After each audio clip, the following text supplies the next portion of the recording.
오늘 말씀의 제목은 예수님을 그리스도로 고백한 베드로입니다.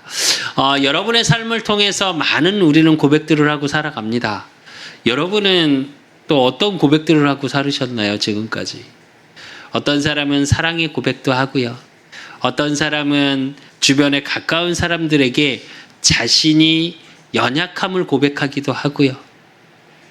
또 여러분이 한 가정을 이루기 위해서는 우리 왜 다 그 얘기 하죠? 예.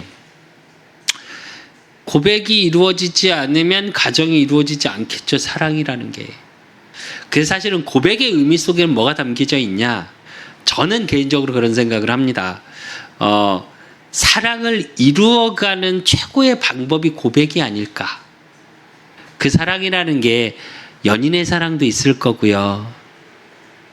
또 남자와 남자끼리 우정에 대한 사랑도 있을 거고요.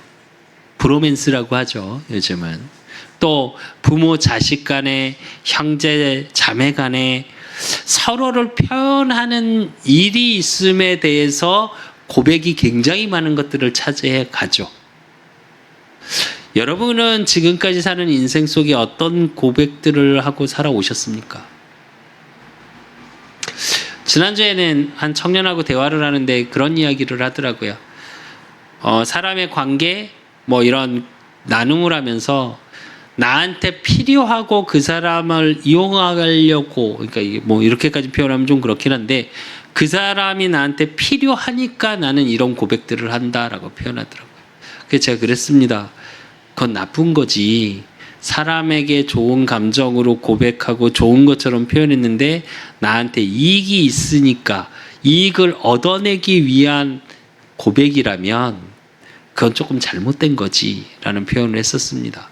우리는 또 그런 거짓 고백을 할 때도 있죠. 상황이 어쩔 수 없어서. 또 때론 그 청년이 말한 것 같이 그 청년의 그 말이 잘못된 건 아닙니다. 요즘 시대에 많은 사람들이 사실 그러고 살죠. 내게 이익을 주기 때문에 이익을 얻기 위해서, 그러니까 거짓 고백이라고 하긴 좀 그렇죠, 사실은. 거짓은 아니겠죠. 근데 제가 문득 그런 이야기를 나누면서 문득 무슨 생각이 들었냐. 우린 참 진실될 수가 없나 보구나라는 생각이 들었어요. 그게 무슨 말이냐면, 진짜 마음을 담고 나누기가 참 어려운 시대 속에 살고 있고, 그게 참 어렵구나. 내 마음을 진짜로 고백하기는 많이 어려운 시대에 살고 있구나라는 생각을 문득 했습니다.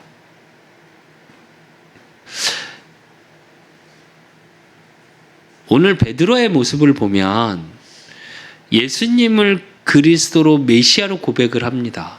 근데 그러고도 베드로가 어떻게 해요? 실수를 해요. 십자가에 예수님이 매달렸을 때 모든 게 끝난 줄 알았죠. 메시아로 고백을 했는데도. 그리고 자기의 자리에 돌아가서 원래의 삶으로 돌아가서 살아갑니다. 근데 주님께서 찾아오시죠. 부활하신 주님께서. 근데 그때 주님이 뭐라고 질문하는지 아십니까? 네가 이 사람들보다 나를 더 사랑하느냐? 물어봐요. 말의 의미를 잘 느껴지십니까? 예수님이 왜 그렇게 질문하셨는지. 오늘도 본문을 보면 사람들이 나를 누구라 하느냐 물으시고 뭐라 그래요? 그렇다면 너희는 나를 누구라 하느냐 이렇게 질문하시죠. 근데 그 속에 베드로는 뭐라고 고백하냐? 내가 주를 사랑하는 줄 주께서 아시나이다 고백하죠. 이게 무슨 얘기냐면, 때론 우리가 상황 때문에, 환경 때문에, 어려움 때문에 진짜 마음을 숨기는 고백을 할 때도 있습니다. 그러나 고백의 의미 속에 담겨 있는 의미는 뭐냐? 저와 여러분의 중심이에요. 왜 제가 서론에 이런 얘기를 조금 하냐? 사람을 대할 때도 똑같습니다. 카네기의 인간관계론이라는 책을 보면 카네기가 뭐라고 사람의 관계 속에 제일 중요한 게 뭐라고 얘기하냐? 그 사람을 생각하는 마음이다 이렇게 얘기합니다. 그러니까 배려 이전에 그 사람을 내가 어떻게 생각하고 있느냐에 따라서 관계가 형성이 된다라고 표현해요. 그걸 오늘 말씀의 기준으로 보면 고백의 의미라고 볼 수 있겠죠. 고백의 의미 속에는 우리의 중심이 담겨 있겠죠. 그래서 고백의 의미 속에는 뭐가 담겨져 있냐? 우리의 중심이 담겨져 있죠. 그렇다면 고백의 방법은 뭘까요? 두 가지가 있겠죠. 첫째는 말, 그 다음엔 우리 몸에서 나오는 액션이 나오겠죠. 그래서 골로새서에 보면 우리의 믿음은 행위에서 난다고까지 표현을 하는 거예요. 무슨 얘기냐? 우리가 그렇잖아요. 누구를 사랑한다고 고백해, 결혼한다고 말을 해. 근데 행동은 아무것도 안 해. 그럼 어떻게 될까요? 깨지겠죠, 그 고백이. 다툼이 될 거고 갈등이 생기겠죠. 그것처럼 고백의 의미가 우리의 중심이라면 고백의 방법은 액션입니다. 즉 눈빛으로, 내 몸으로. 그래서 우리가 결혼할 때도 뭐래요? 청혼이라는 걸 하죠. 그 청혼을 하면서 뭐 풍선도 날리고 뭣도 날리고. 근데 이제 그런 이벤트도요, 사람에 맞게 하셔야 돼요. 누구는 그런 이벤트를 하면 굉장히 좋아하고 즐거워하는, 저는 예전에 우리 인경 사모한테 그런 걸 하잖아요, 이벤트를. 전혀 감흥이 없습니다. 그런가 보다. 전혀 감흥이 없어요. 그러니까 그런 걸 갖고 막 좋아하지도 않고 또 그런 걸 안 해준다고 뭐라고도 안 해요, 그 대신. 그러니까 사실은 좋은 건데 제 성향은 또 원래 막 그런 걸 좋아했으면 아마 계속 이벤트를 했겠죠. 최수종보다 더 잘할 수 있지 않았을까, 그냥 하는 말입니다, 물론. 근데 그것처럼 어떤 식으로든 표현을 하죠. 굳이 100% 말로 안 해도 눈빛으로 이야기하고, 우리는 영적인 존재이기 때문에요. 어떤 식으로든 상대방의 느낌이 전달되죠. 그런 것처럼 방법이 있을 거고요. 그러면 고백의 결과는 뭐냐? 이루어지는 거겠죠. 서로의 마음을 알아주는 거.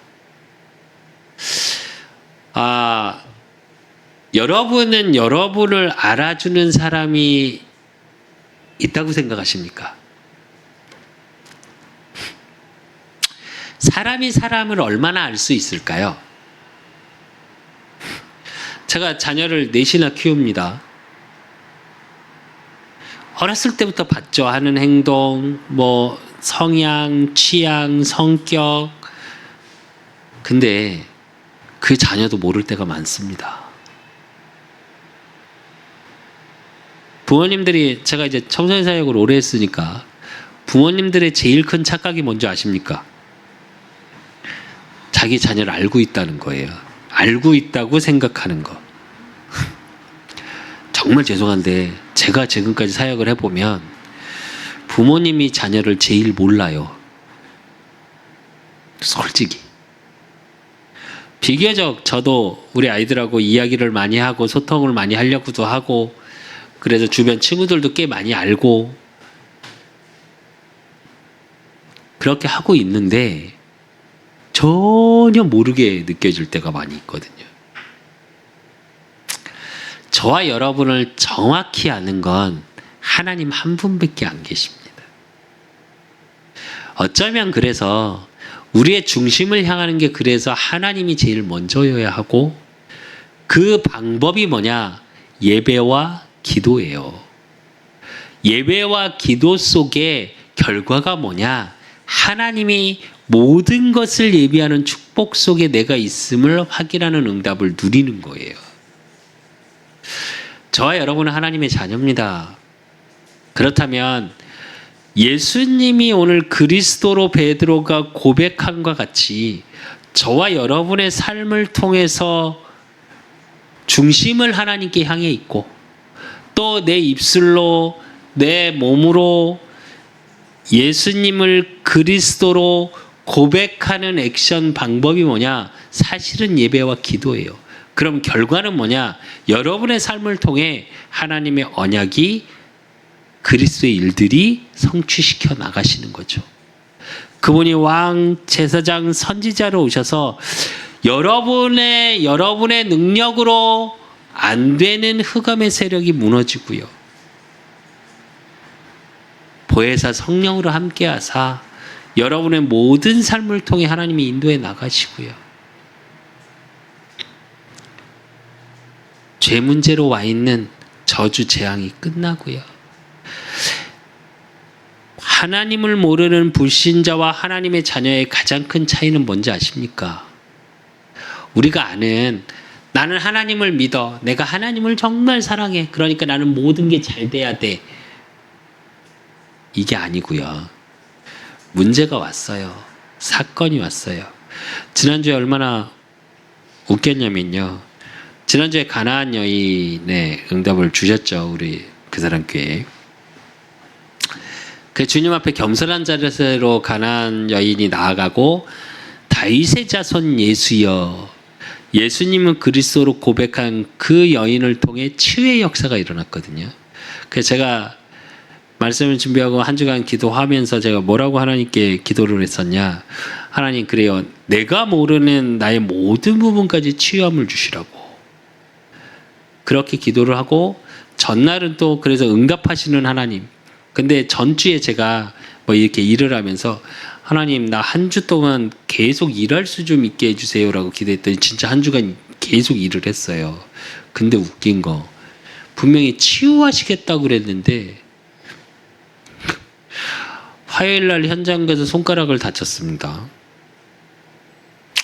그러고 나서 좀 있으니까 거기 현장에 이렇게 뭐 발전소 쪽에서 일을 하는 거였는데, 그래서 유리 섬유제랑 이런 것들이 많고, 그래서 이제 저기 방진복을 입어요. 방진복 입고 조끼 입고 안전벨트라고 해서 안전벨트를 하고 안전모를 쓰고 마스크를 쓰고 일을 해요. 땀이 어느 정도 나냐? 가만히 있어도요, 이렇게 하면 이렇게 물이 떨어져요. 물이. 그러니까 이제 땀이 계속 들어가고 얼굴에는 그런 성면 그런 것들이 붓고, 그러니까 어떻게 하냐? 눈도 좀 이상해지는 거예요. 손가락은 피멍이 들어갔고 이렇게 제대로 찧어갖고 팅팅 부어있지. 눈 그르지. 또 다리 이렇게 했더니 다리 아프지. 더 웃긴 거, 집에서 이렇게 걷다가 농에 발가락을 쪘는데 발가락에서 진물이 나요. 지금 눈 안 좋아, 손가락 안 좋아, 발가락 안 좋아, 무릎 안 좋아. 아직 저 사실은 이쪽 갈비뼈 쪽 다친 게 아직 완쾌가 안 돼서 사실은 갈비뼈도 아직 아프거든요. 분명히 치유하신다고 그랬는데 온몸이 아픈 거죠. 사실 짜증이 나더라고요. 그래서 하나님께 그런 기도를 했어요. 하나님, 치유하신다고 그러더니 왜 다 아프게 하시냐고. 더 그런 거, 저는 현장에 가서 일할 때 제가 이제 목회자인 걸 얘기를 안 해요. 근데 이번에 들어갔던 그 일했던 곳은 우리 셋째 친구가 소개를 시킨 현장이라 제가 목회자라는 얘기를 해버린 거예요. 그래서 웃긴 게 거기가 이렇게 잘 안 들리니까 막 소리 지르면서 부르거든요. 반장님 이거 해주세요. 저거 이렇게 소리 지르는데, 다른 사람은 반장님 현장 가면 그렇게 부릅니다, 대부분. 근데 저는 거기 일 계속 하시는 분이 계속 저를 뭐라고 부르시냐. 목사님 내려오세요. 목사님 돌리세요. 이러는데 사람들이 한 번씩 쳐다보고 지나가요. 그 소리를 진짜 쩌렁쩌렁 소리를 지르시거든요. 왜냐면 일을 할 때 어쩔 수 없어요. 그래서 제가 속으로 그랬습니다. 뭐지? 근데 금요일 날 이제 일을 마무리하고 교회 와서 이렇게 말씀을 좀 준비하면서 하나님께 엎드려 기도하는데 제가 무슨 생각이 들었냐? 이상한 게 아니라 이게 응답이었구나. 가나안 여인이 딸이 귀신 들리지 않았다면 다윗의 자손 예수여 하고 주님 앞에 낮은 자세로 엎드려서 울부짖었을 수 있었을까? 라는 생각이 들었습니다. 때론 우리는 문제가 오고 사건이 오면 내가 하나님을, 예수님을 그리스도로 고백하고 내가 그 은혜의 말씀 속에 있고 예배 속에 있고 기도 속에 있는데, 그럼 그 결과가 다 축복으로 와야지 왜 나에게 문제가 올까라는 질문을 할 때가 참 많습니다. 우리는 어쩌면 모든 게 잘 되고 있다면 진짜 주님을 바라볼까요? 어제 뉴스를 보는데 여러분 너무 잘 아시는, 이제 이건 좀 세대가 지난 분들은 아시죠? 삼품 백화점 무너졌던 사건. 그 당시 삼품 백화점이 굉장히 명품 백화점이었습니다. 근데 거기가 무너질 때, 그 눈이 질병으로 와서 했던 자매 셋이 동시에 죽었다고 하더라고요. 근데 그 부모님이 딸을 생각해서 장학재단을 만들어서 계속 자기 있는 재산 보태서, 보상금 나온 돈 보태서 장학재단을 설립해서 많은 아이들을 도왔다고 하더라고요. 근데 그 장면에서 저는 뭐가 보였냐? 다 예배드리더라고요. 좀 신실하신 신앙인 같아요. 크리스천 같아요. 이게 다른 겁니다. 불신자와 하나님의 자녀의 차이는 뭐냐? 이거예요. 그 속에서 하나님의 이루어 가실 일들이 보여지는 자와 진짜 저주 재앙 속에 끝나는 자. 물론 개인적으로는 그분도 그 부모님도 너무너무 가슴 아픈 일이겠지만 그걸 통해 많은 사람을 살리는 일을 하시죠. 복음 가진 하나님의 자녀가 이 응답 속에 있는 거예요. 저희 여러분, 오늘 말씀을 통해서 뭘 확인하셔야 되냐? 그냥 베드로가 주는 그리스도시요 살아계신 하나님의 아들 되심을 고백했구나. 특히 우리 교단에서는 너무 유명한 성경 구절이죠. 주는 그리스도시요 살아계신 하나님의 아들이십니다. 그렇게만 생각하지 마시고 또 하나의 구호처럼, 하나의 늘 들었던 말씀처럼 생각하지 마시고 베드로의 이 고백의 의미가 여러분의 모든 삶을 통해서 한번 확인되어지는 시간이셨으면 좋겠습니다.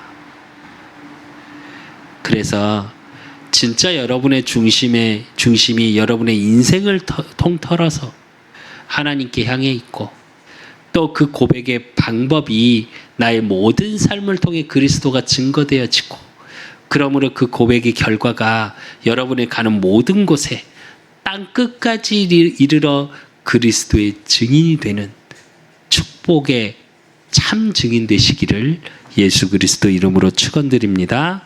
그래서 본론으로 우리가 제일 처음에 봐야 될 건 뭐냐? 사람들이 알고 있는 예수님이에요. 오늘 마태복음 16장이 이루어지기 전에 15장에 어떤 일이 있었죠? 오병이어의 기적, 또 4,000명을 먹이시고 한 여인이 치유되어지고 질병이 치유되고 하는 일들이 계속 일어나고 있었죠. 그러니까 오늘 마태복음 16장 13절에 뭐냐? 마태복음 16장 13절에 예수님이 질문하십니다. 뭐라고 질문하시냐? 예수께서 빌립보 가이사랴 지방에 이르러 제자들에게 물어 이르시되 사람들이 인자를 누구라 하느냐? 나를 누구라 하는데, 왜? 지금까지 예수님이 표적을 쫙 보여주신 이유는 뭐였냐? 내가 니들이 기다리던, 그렇게 기다리던 메시아야, 그리스도야. 너희들의 당장 먹는 문제, 질병을 치유하는 단 하나의 문제를 해결하기 위해서 내가 이 땅에 그냥 그걸 이루어갈 지도자로 이 땅에 온 게 아니고 메시아로 이 땅에 온 사람이야.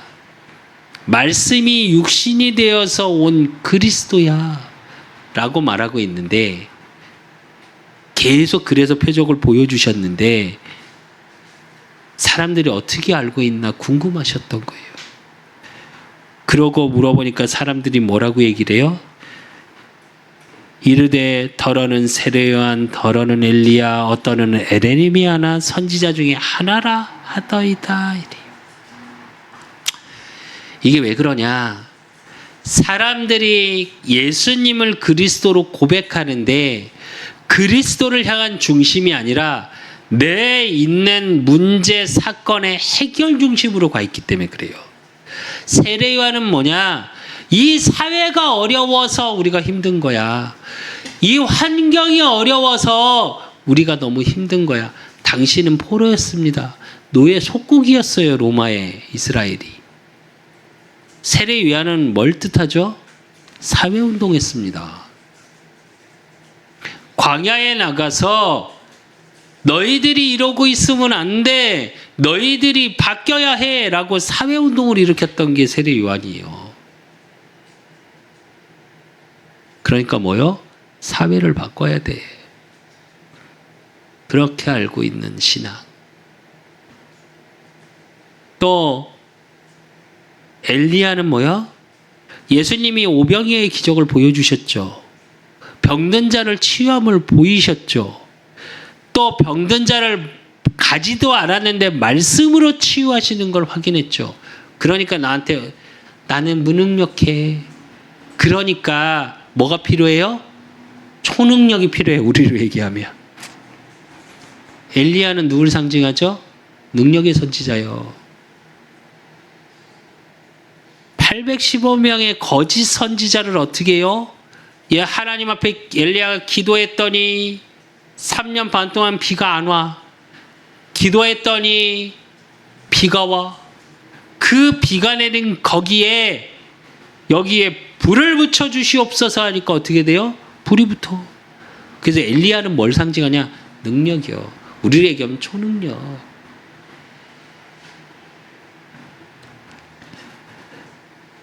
그리고 에레미야는 뭐요? 구제, 사랑, 나눔 필요하죠.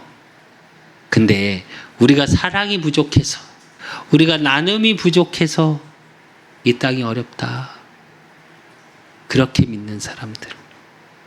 또 선지자는 뭐요? 인도하는 사람이죠. 이끌어가는 지도자를 얘기하죠. 지도자가 부족해서, 나를 이끌어주지 못해서, 우리를 이끌어주지 못해서 우리가 어렵다고 생각하는 사람들에게 사람들이 기다렸던 메시아는 이랬던 겁니다.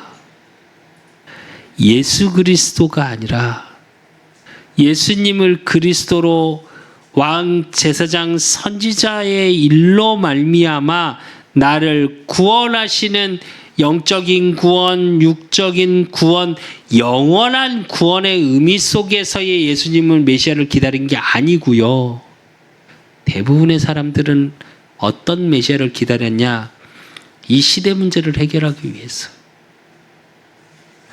또 어떤 사람은 그렇기 때문에 능력, 표적이 일어나야 된다고 믿는 사람들.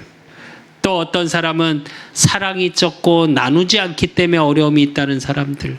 그래서 사랑이 있어야 하고 나눔이 있어야 되고. 그리고 또 어떻게 해요? 지도자가 없어서 그 지도자로 오신 예수님을 메시아를 기다렸던 거죠. 그래서 16장 1절에서 4절에 보면 유대인, 바리새인, 사두개인들이 예수님을 어떻게 시험하는 줄 아십니까? 16장 1절에서 4절에 보면 바리새인과 사두개인들이 와서 예수를 시험하여 하늘로부터 오는 표적 보이기를 청하니 표적 좀 보여줘 보세요. 메시아라시면서요. 그러고 얘기하는 겁니다. 그 메시아를 기다렸던 누구보다도 구약의 성경의 말씀을 잘 안다고 얘기했던 바리새인과 사두개인들이요. 그러니까 예수님께서 대답하여 이르시되 너희가 저녁에 하늘이 붉으면 날이 좋겠다 하고 아침에 하늘이 붉고 흐리면 오르는 날이 굳겠다 하나니 너희가 날씨는 분별할 줄 알면서 시대의 표적은 분별할 수 없느냐 이럽니다. 왜 우리 그러잖아요. 아침에 흐르면 오늘 비 올 것 같아. 저녁에 노을이 이쁘게 뀌면 어떻게 해요? 오늘 날씨 좋을 것 같아 내일. 이런 얘기 하죠. 그 얘기예요. 이게 지금. 하늘 눈으로 보이지 않니? 그러면 너희가 최소한의 건 예측을 할 수 있잖아. 왜? 자연은 마음대로 못하니까요. 우리가. 그런데 뭐라고요? 4절에 악하고 음란한 세대가 표적을 구하나 요나의 표적밖에는 보여줄 표적이 없느니라 하시고 그들을 떠나 가시니라 이래요. 이게 뭘 의미하냐? 악하고 음란한 세대라고 말을 하는데 이 단어의 원어적인 뜻 속에 어떤 말씀이 들어갔냐? 사단의 세대, 흑암, 사단, 귀신 이런 뜻이 들어가 있습니다. 이 말은 바리새인과 사두개인들이 예수님을 시험했던 사단이 시험했던 것처럼 똑같이 시험한다는 거예요. 사람들이 기다릴 때 어떻게 메시아를 기다리고 있냐? 돌덩이를 떡으로 만들으라고 그랬죠, 사단이. 또 예수님께 뭐라고 그랬어요? 야, 뛰어내려봐. 그러면 너 메시아라며 보호해 줄 거 아니야, 천사들이 와서. 또 세 번째 어떻게 시험하죠? 공중 최고 높은 곳에 올라가서 자기한테 한 번만 절하라고 그러죠. 그럼 온 천하를 주겠다고. 경배의 대상을 바꾸려 하고요. 명예심을 자극하고요. 먹고 입는 건 뭘 얘기해요? 돈이에요, 지금으로 얘기하면. 왜 이게 중요하냐? 사람들이 알고 있는 예수님은 우리가 육신에 원하는 걸 채워줄 수 있는 예수님이었던 거예요. 이게 필요 없다는 말이 아닙니다, 성경엔. 그거에 대한 몇 배의 축복을 받고 줬다는 성경이 계속 말씀이 나오고 인물들이 나오죠. 그 이유는 뭐냐? 우리가 입고 먹고 마시고 세상에 보여지는 게 필요 없다는 게 아니에요. 우리는 불교가 아닙니다. 무소유. 머리 빡빡 밀고 들어가서 번뇌가 없고 그런 얘기가 아니라니까요. 제가 가끔 이제 현장에서 이렇게 이야기 나눠보면 청렴하고 깨끗해야 되는 게 물론 목사님들 깨끗하셔야죠. 근데 그게 목회자의 상징인 줄 착각하는 분들 계시더라고요. 정말 죄송한데 목회자가 그렇게 살아야 되는 건 아닙니다. 누가 그러시더라고요. 목사가 뭔 그렇게 좋은 차를 타고 다니냐고. 좋은 차 타면 안 됩니까? 목회자는 좋은 옷 입으면 안 됩니까? 고무신 신고 흰 옷 입고 그러고 다녀야 됩니까? 저는 그렇지 않다고 생각합니다. 저는 예전에 저희 동기 목사님들 중에 한 분이 그 얘기 하시더라고요. 안 그래도 뭐 어디 다니시지도 않으면서 되게 좋은 차를 탄대요. 부기역자 하실 때인데 제가 그랬어요. 왜 좋은 차 타면 안 되냐고. 그럼 제가 그랬습니다. 나는 무지하게 좋은 차 타고 다닐 테니까 본인 좋은 차 타면 내가 타이어 빵꾸 낼 거라고 뭐라 하지 말라고 내가 웃으면서 그랬는데 그분이 저보다 지금 한참 좋은 차 끌고 다녀요. 여러분도 마찬가지예요. 하나님의 자녀가 경제 축복, 세상의 축복이 필요 없다는 말이 아니라니까요. 이 말은. 근데 그건 따라오는 거. 그것 때문에 염려하고 근심하지 말라 그랬지. 그게 필요 없으니까 너희들 이렇게 살아라. 성경 어디 구절에도 없습니다. 근데 우리의 신앙의 중심은 뭐냐?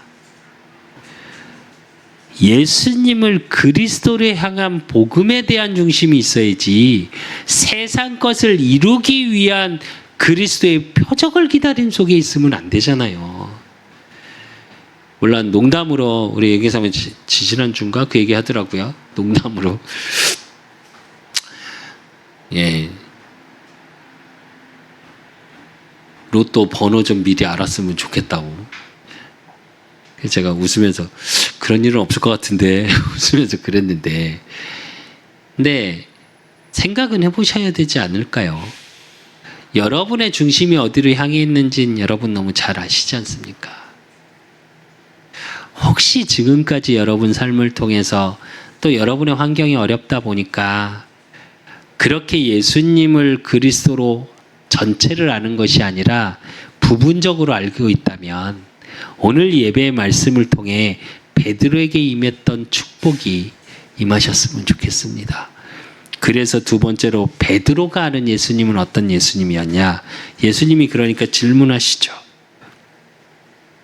사람들은 그렇게 알고 있다면 너희는 나를 누구라 하느냐 질문하십니다. 그러니까 베드로가 기다렸다는 듯이 이야기합니다. 시몬 베드로가 대답하여 이르되 주는 그리스도시요 살아계신 하나님의 아들이시니이다 이래요. 이게 왜 중요하냐면요. 원어적인 뜻으로 보면 구약에 그렇게 예언되어 있던 메시아가 바로 당신입니다. 당신이 지금 살아계셔서 지금 나와 함께하고 계십니다라는 고백이에요. 그래서 베드로를 통해 계속 베드로의 삶을 통해 고백되어지는 게 뭐예요? 사도행전 4장 12절. 다른 이로서는 구원을 받을 수 없나니 천하 사람 중에 구원을 받을 만한 다른 이름을 우리에게 주신 일이 없음이라 하리라 이래요. 종교 법정에서 한 말입니다. 안진뱅이를 일으키고 나서 네가 어디서 예수님 이야기를 해? 왜? 예수님이 십자가에 처형 이후에 예수님을 말하면 안 된다고 법으로 정했을 때예요. 그때 안진뱅이에게 시몬 베드로가 말하죠. 뭐라고요? 내게 있는 건 내게 주노니 나사렛 예수 그리스도 이름으로 일어나 걸으라. 그러면서 사람들이 베드로를 주목합니다. 그러니까 베드로가 옷을 찢으면서 말해요. 왜 나를 주목하느냐? 내가 한 게 아니고 너희들이 십자가에 못 박혀 죽인 그 예수 그리스도께서 하신 일이다라고 얘기하죠. 그러고 나서 종교 법정을 갑니다. 그때 한 고백이에요. 주는 그리스도시요 살아계신 하나님의 아들이시다의 고백은 오직의 고백이 담겨 있는 거예요. 또 베드로전서 1장 9절에서 12절에 보니까 뭐라고 얘기하냐? 우리의 고백 속에 가져야 될 믿음을 얘기하면서 믿음의 결국 곧 영혼의 구원을 받음이라. 이 구원에 대하여는 너희에게 임할 은혜를 예언하던 선지자들이 연구하고 부지런히 살펴서 이 얘기는 뭐냐? 구원에 대해서 구약에 쭉 이야기했던 많은 선지자들, 많은 증인들, 많이 연구했던 사람들이 다 한 얘기의 결론을 얘기하는 겁니다. 베드로가. 자기 속에 계신 그리스도의 영이 그 받으실 고난과 후에 받으실 영광을 미리 증언하여 누구를 또는 어떤 때를 지시하는지 상고하니라 이래요. 계속 생각하니라. 이 섬긴 바가 자기를 위한 것이 아니요 너희를 위한 것임이 계시로 알게 되었으니 이것은 하늘로부터 보내신 성령을 힘입어 복음을 전하는 자들로 이제 너희에게 알린 것이요 천사들도 살펴보기를 원하는 것이니라 이럽니다. 주는 그리스도시요 살아계신 하나님의 아들이시다는 고백했던 베드로의 모든 삶을 통해 그리스도가 고백되어지는 거예요. 믿음이 거기서 고백되어지는 거예요. 사람들을 말하고 대화를 나눌 때 고백되어지는 겁니다. 그 고백의 의미가 어디서 왔냐? 말씀 한 구절을 같이 보겠습니다. 베드로전서 1장 23절에서 25절. 베드로전서 1장 23절에서 25절 같이 합독하겠습니다. 너희가 거듭난 것은 썩어질 씨로 된 것이 아니요 썩지 아니할 씨로 된 것이니 살아있고 항상 있는 하나님의 말씀으로 되었느니라. 그러므로 모든 육체는 풀과 같고 그 모든 영광은 풀의 꽃과 같으니 풀은 마르고 꽃은 떨어지되 오직 주의 말씀은 세세토록 있도다 하였으니 너희에게 전한 복음이 곧 이 말씀이니라. 이럽니다. 멋있지 않습니까? 베드로가 어떤 인물이었습니까? 어부였어요. 종교 법정에서 바리새인 사두개인들이 야, 쟤 어부 그 무식했던 애 아니야? 라고 말할 정도의 무식하고 성격 급하고 우리를 얘기하면 다혈질이었던 베드로입니다. 그 베드로가 뭐라고 말해요? 말씀 전체에서 얘기하고 있는 게 예수님이 그리스도라는 거야 라고 얘기하고 있는 겁니다. 그래서 우리가 말씀을 전하는 현장, 말씀의 증인이 되는 그 현장 속에 복음이 증거돼야 되는 거야 라고 얘기하고 있습니다. 주중에 한 장로님이 장문에 카톡을 하나 보내셨더라고요. 근데 장로님이 기억하실지 모르겠는데 똑같은 문자를 저한테 보내신 적이 있어요. 거기가 미션 스쿨이라 그 미션 모임이 있습니다. 그 선생님이신데 신우회를 그래서 모임을 갔답니다. 3년 만에. 근데 우리나라의 굉장히 큰 교회예요. 이름만 대면 알만한 정말 큰 교회. 목사님이 오셔서 예배를 인도하셨답니다. 20분 예배 드려야 되는데 1시간을 설교하셨대요. 설교를 하실 수 있죠. 뭐 저도 설교가 긴 편이었기 때문에.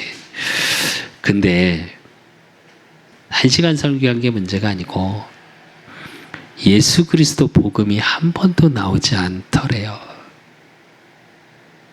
마지막 기도할 때 한 번 나오더랍니다. 예수 그리스도 이름으로 기도합니다. 제가 속으로 그랬습니다. 그래도 나왔네. 기도는 바로 하시네.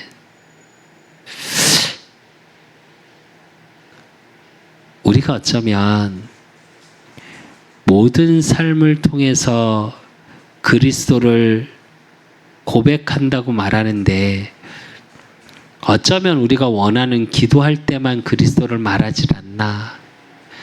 어쩌면 우리가 원하고 있는 걸 이루고 싶을 때만 그리스도를 고백하지 않나. 그런 생각이 잠깐 들었습니다. 여러분은 어떠십니까? 베드로의 고백처럼 나의 연약함, 나의 무식함, 나의 무능력함 다 뛰어넘어서 말씀에서 말하시는 영원한 그리스도 되심이 여러분의 삶을 통해서 고백되어지길 원하십니까? 그러면 하나님이 하십니다. 베드로처럼 환경이 어렵고 문제가 사건이 오니까 저는 그래서 늘 위로받아요. 조그만 어린아이가 예수님하고 같이 있던 인물인데 같이 다녔잖아요. 그랬더니 베드로가 뭐라고 그래요?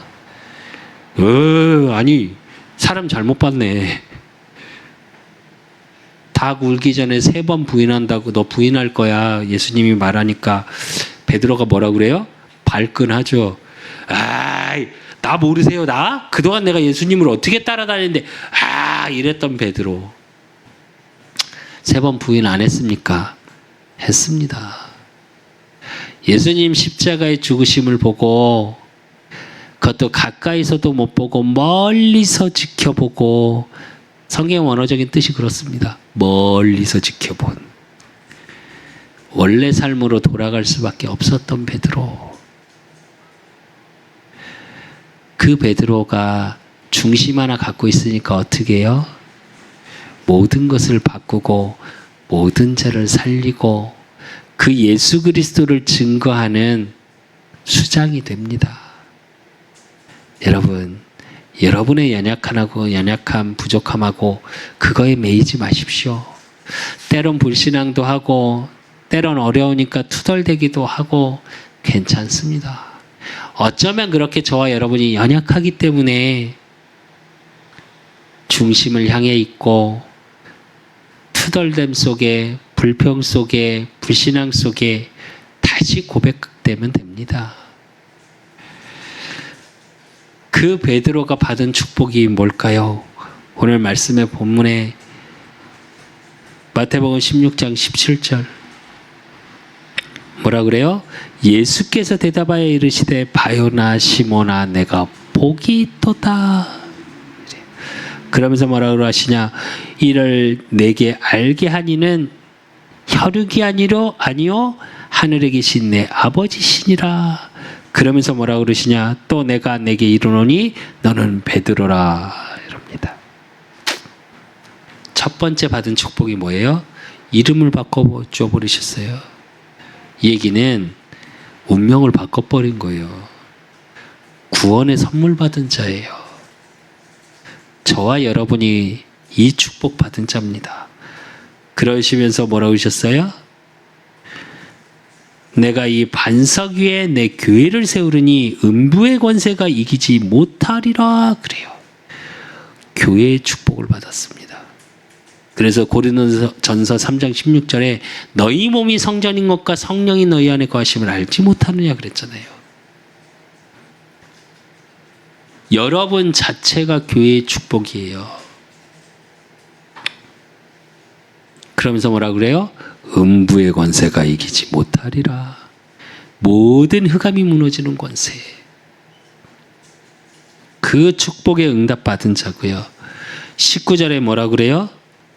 내가 천국 열쇠를 내가 주르니 내가 땅에서 무엇이든지 매면 하늘에서도 매일 것이요 내가 땅에서 무엇이든지 풀면 하늘에서도 풀리리라 하시고. 여러분이 기도하는 모든 것 때에 따라 반드시 응답하십니다. 계시록에 보니까 여러분이 기도했던 그대로 하늘에 여러분의 기도를 담는 금 항아리가 있답니다. 거기에 다 담겼다가 하나님의 시간표가 되면 땅에 붙는데 어떻게 해요? 땅이 진동해요. 그것처럼 여러분에게 주신 응답, 주는 그리스도시요 살아계신 하나님의 아들 되심을 고백한 자에게 하나님은 기도할 수 있는 신분 주시고요. 그 기도에 응답받을 모든 자격을 주신 거예요. 여러분, 누리십시오. 예수 그리스도를 예배를 통해 주신 말씀을 가지고 기도로 누릴 때 진짜 행복한 걸 체험하십시오. 그러면 어떻게 되냐? 사도행전 1장 8절의 응답이 여러분의 삶을 통해서 응답되어져요. 오직 성령이 너희에게 임하시면 너희가 권능을 받고 예루살렘과 온 유대와 사마리아 땅끝까지 이르러 내 증인이 되리라. 여러분의 삶이 그리스도, 모든 환경을 뛰어넘는 그리스도의 일들이 일어나는 게 그거에 증인되어지는 겁니다. 염려 있고 근심 있고 지금의 삶이 진짜 깜깜한 터널 같으십니까? 또 어떤 사람은 그럽니다. 세상에서는 야 네가 무슨 걱정이 있어. 그런데 나는 너무 힘든 분 계십니까? 한 사람이 그렇게 얘기하더라고요. 너무 멀리 보지 마라. 멀리 보는데 너무 답답하고 되어질 것 같지 않고 깜깜하냐. 그러면 바닥을 보고 계속 가라. 그 바닥을 보고 또 계속 가다 보면 어느 땐가 내가 이루고 싶은 자리에 와 있을 거다, 이렇게 말하더라고요. 근데 저는 그 말을 한 사람은 성공했으니까 그렇게 말할 수 있는 겁니다. 저는 문득 무슨 생각이 들었냐, 그 바닥을 보고 걸어갈 힘이 없으면 그럼 어떻게 해야 되냐.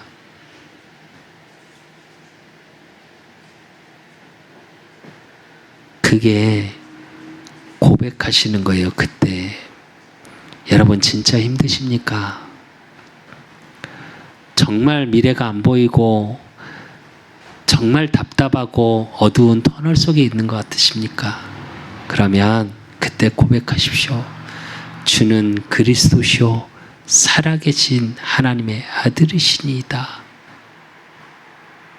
지금 나와 함께하여 주시옵소서. 나를 긍휼히 여겨 주시옵소서. 나를 구원하여 주세요 하고 기도하십시오. 그러면 하나님이 여러분의 모든 삶을 통해 생명의 빛으로 인도해 나가실 거예요. 결론으로, 그래서 저와 여러분을 통해 어떤 일들을 이루어 가실 거냐. 베드로의 고백과 같이 주는 그리스도시요 살아계신 하나님의 아들 되심을 고백한 자를 통해 베드로는 이야기합니다. 베드로전서 2장 9절로 10절 같이 읽겠습니다. 합독하겠습니다. 그러나 너희는 택하신 족속이요 왕같은 제사장들이요 거룩한 나라요 그의 소유가 된 백성이니 이는 너희를 어두운 데서 불러내어 그의 귀한 빛에 들어가게 하신 이의 아름다운 덕을 선포하게 하려 하심이라. 너희가 전에는 백성이 아니더니 이제는 하나님의 백성이요 전에는 긍휼을 얻지 못하였더니 이제는 긍휼을 얻은 자니라. 이래요. 여기서 말하는 긍휼은 불쌍히 여겨지다라는 뜻도 있지만 하나님의 은혜가 임하는 자다라는 뜻도 있습니다. 그래서 여러분을 통해 그리스도의 일들이 일어나는 거예요. 왕, 제사장, 선지자, 죄 문제로 오는 저주, 재앙이 끝나고요. 여러분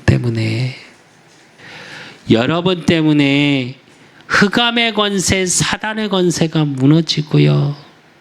여러분 때문에 선지자 되신 그리스도의 능력, 그래서 하나님 만나는 길, 그래서 하나님의 성삼위 하나님의 창조의 능력이 임하고 구원의 능력, 성자의 능력, 성자 하나님의 능력이 임하고 성령의 역사, 성령의 인도로 말미암아 여러분의 삶을 통해 그리스도가 선포되어질 수밖에 없는, 우리 그사랑교회 주신 원단의 말씀처럼 높은 곳에 서서 여호와를 보라 말할 수 있는 그 축복의 시간표, 증인의 시간표가 반드시 옵니다. 그래서 여러분의 지금 어려운 모든 것을 통해 주는 그리스도시요 살아계신 하나님의 아들 되심을 고백하는 응답 속에 그리스도의 역사, 그리스도의 일들이 일어나기를 예수 그리스도 이름으로 축원드립니다. 하나님 아버지 감사합니다. 우리 그사랑교회 그 그리스도의 사랑이 오늘 베드로의 입술을 통해 고백되어졌습니다. 주는 그리스도시요 살아계신 하나님의 아들 되심이 하나님의 은혜로 말미암아 베드로가 고백할 수 있었던 것과 같이 하나님, 우리 그사랑교회 또 우리 그사랑교회 모든 성도들 그들의 삶을 통해 주는 그리스도시요 살아계신 하나님의 아들 되심이 고백할 수 있는 하나님의 은혜 속에 있게 하사 저들의 모든 삶을 통하여 그리스도가 증거되어질 수 있는 축복 속에 있을 수 있도록 하나님이 축복하시고 인도하여 주시옵소서. 오늘의 삶이 그리스도가 고백되어질 수밖에 없는 삶이 되어지게 하시고 내 미래의 삶이 그리스도가 증거되어질 수밖에 없는 높은 곳에 서서 여호와를 보라 말할 수 있는 축복의 미래를 꿈꾸게 하시고 그러므로 나의 과거의 모든 것이 발판이 되어지는 축복 속에 있을 수 있도록 우리 그 사랑교회 모든 성도들을 붙잡아 주시고 인도하시고 역사해 주실 줄 믿사옵고 살아계신 예수 그리스도 이름으로 감사함으로 기도드리옵나이다. 모든 문제 해결자 되신 우리 주 예수 그리스도의 은혜와 우리 하나님 아버지의 극진하신 사랑하심과 성령님의 교통 역사하심이 베드로가 예수님을 그리스도로 고백한 것 같이 저들의 모든 삶을 통해 예수가 그리스도 되심을 고백하기를 소원하는 우리 그 사람교회 모든 성도들 머리 위에 저들의 가정과 업과 모든 만남 위에 이제로부터 영원까지 항상 함께 있을지어다. 아멘.